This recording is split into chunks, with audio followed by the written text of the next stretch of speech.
Welcome back, Officers Republics, your Coruscant Underworld Police Chief, APGAINS. I know I've been gone for a while, but, sorry, just working. The goofiest thing happened while I was gone, and I'm back, and we'll be streaming later tonight to talk about it, and maybe wail on it. But Hondo and Naka solos like every team. He solos a GL, he solos gas, he's soloing all sorts of random stuff. Now, I don't really have time because I have another meeting soon. I have to put on a suit and be all big boy professional and stuff like that.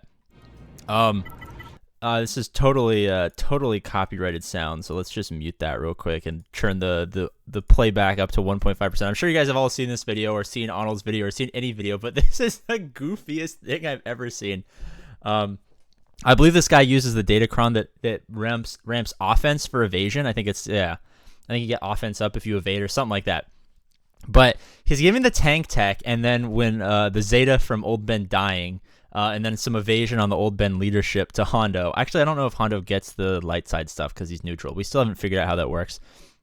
But he's dodging everything. He's ramping up his stacks of basically extortion. I can't remember exactly what they call it. But he just becomes an unkillable machine. Like, this is and a lot of this is due for this particular battle. I mean, we'll talk about gas in a little bit and some other counters that have been going around of him essentially soloing. I know it's not technically a solo because you bring in like ramp up characters, and those ramp up characters give them some stats before they die.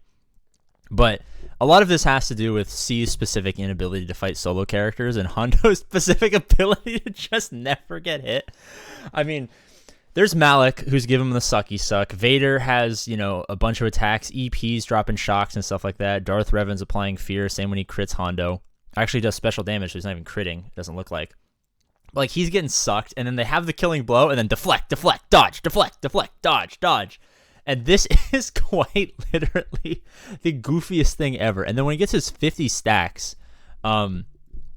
he starts, I think in a little bit, you'll start seeing, he just, like, hits for 80k. He just, like, 80k damage. I think that was a crit for 53 and he got feared, but let's just see what happens here.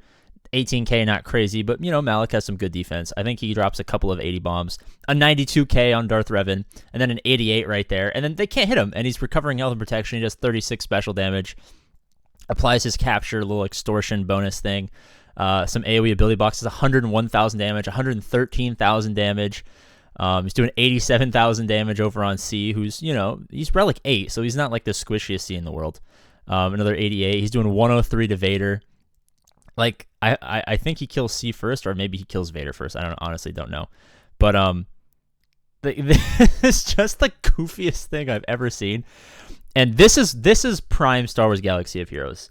This is what makes the game fun. It's just like random characters who, for whether CG wants them to or not, just goes crazy and does stupid shit. And this is so fun that, like, I just want to do this because I'm finally figuring out more ways to have fun in Galaxy of Heroes, and this is one of them. So quick little video for you guys, not super, in depth in terms of life altering value or anything like that, but I just thought it was a little goofy, a little wild, a little wacky, and I wanted to make sure you guys had some fun with me. So as always, I love you, and I'll see you later today on stream.